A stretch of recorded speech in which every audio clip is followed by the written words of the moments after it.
রাতের অন্ধকারে পালিয়ে যেতে হয়েছে, দলের জন্য মামলা খেয়েছি। আমি বান্দরবান জেলা মহিলা দলের বর্তমান যে কমিটি রয়েছে সেই কমিটির সিনিয়র জয়েন্ট সেক্রেটারি মহিলা দলের।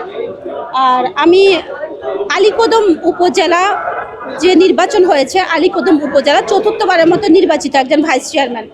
আসলে 2009 সাল থেকে দলের সর্বোচ্চ দুর্দিন যখন 2009 থেকে 2024 সেই থেকে এই পর্যন্ত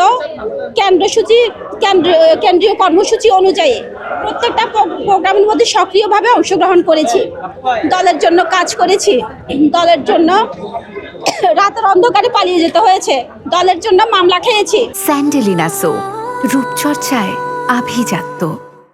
28 অক্টোবর ঢাকায় এসেছি, 27 জুলাই ঢাকায় এসেছি, বিভাগীয় প্রোগ্রামে জয়েন করেছি, প্রত্যেকটা প্রোগ্রামে আসলে জয়েন করেছি, কাজ করেছি, জেলার প্রোগ্রামে, উপজেলার প্রোগ্রামে, সব সেই তৃণমূল অঞ্চল থেকে ঢাকা পর্যন্ত।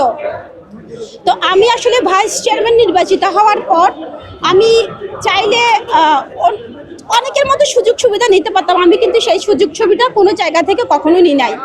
তা আমি বলবো যে দল আমাকে মনোনয়ন দিয়েছে, আমি যদি সংসদীয় আসনে সংরক্ষিত নারী আসনে যদি সুযোগ পাই, আমাদের বর্তমান প্রধানমন্ত্রী তারেক রহমান যদি আমাকে সেই সুযোগটা করে দেয় এবং আমার পার্বত্য চট্টগ্রামের রাঙ্গামাটি, খাগড়াছড়ি, বান্দরবান, কক্সবাজার জেলার যে সমস্ত আমাদের মাননীয় এমপিরা রয়েছেন ওনাদের যদি সদয় হয়, ওনারা যদি সেই সুযোগটা আমাকে করে দেয়, তাহলে আমি আসলে বৃহত্তর পরিসরে কাজ করার সুযোগ পাবো। এখন আমরা যেহেতু তৃণমূল পর্যায় থেকে এসেছি, সেখানে শিক্ষা থেকে মানুষ পিছিয়ে আছে, স্বাস্থ্য থেকে পিছিয়ে আছে, এটা পর্যটন সম্ভাবনাময়ী একটা এলাকা, এখানে পর্যটন নিয়ে কাজ করার সুযোগ আছে। তো এবং বর্তমান পরিবেশ পরিস্থিতি সময় অনুযায়ী যে সমস্ত উদ্যোগগুলো নারীদের জন্য নিতে হয় সেগুলো আমরা সময়োপযোগীভাবে নিতে পারবো এবং কাজ করব।